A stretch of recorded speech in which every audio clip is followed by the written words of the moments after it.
Recently, I had the chance to visit the Little Red Schoolhouse Nature Center in Willow Springs, Illinois. My family and I learned about the school's history and enjoyed seeing all the live wildlife and nature exhibits. We took a peaceful walk through one of their many trails. I learned that long before this land was used as a location to teach local farm children, this land was home to the American Indian tribes.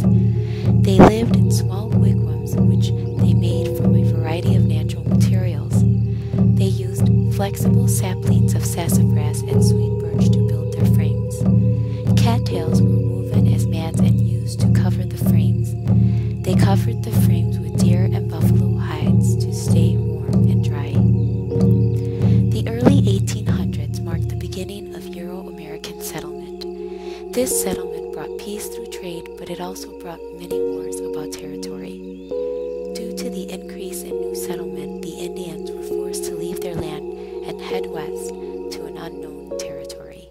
Many Euro-Americans were drawn to this area because of its rich natural resources: prairies, savannas, wetlands, and woodlands.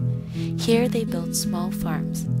Parents and children both worked very hard to keep up with the farming chores. In 1869, James and Ellen Maloney deeded 1.6 acres to the Palis Township so a school can be built. Soon a frame schoolhouse was built. In 1886 it burned down, but a new school was built. Looking back at 1886, the new school stood in a set of large oak trees in front of a ravine. It was painted white with green trim. Students would walk in to greet their teacher, whose desk was located at the front of the class, and then warm up to a stove located in the back. The students who attended School District 5 were taught by Joseph Barnaby. He was paid $60 a month for teaching 1st to 8th grade. Older students tutored the younger ones as the teacher taught one grade level at a time. Students were taught by ability, not by grade or age. They were taught the 3 R's: reading, writing, and arithmetic, along with spelling, geography, history, and grammar. Children would do their work on individual slates with chalk. In 1886, more than 68 students had registered, but on an average, only 25 students attended. Older children stayed home to help with farm chores. Younger children stayed home on cold days because they could not walk 1 to 4 miles to get to school. As a result, many students never made it past 5th grade.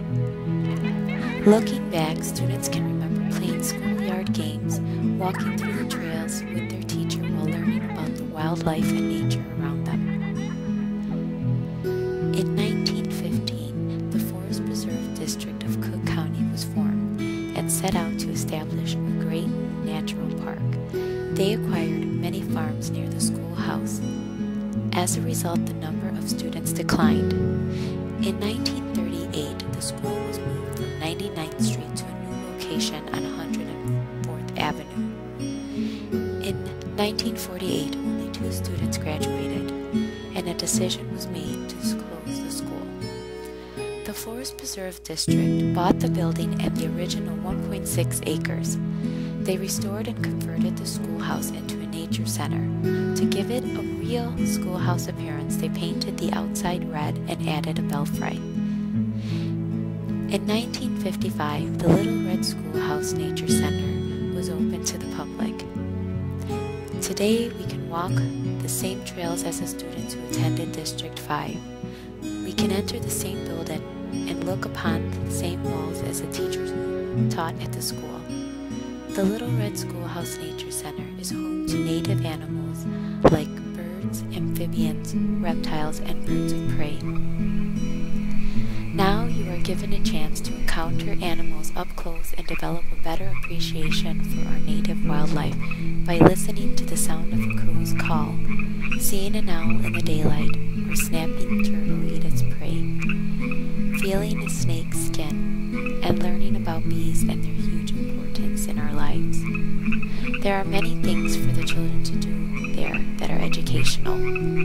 This experience really made me appreciate nature and see the beauty in our land, just like the American Indians, early American settlers, and and the children did long ago.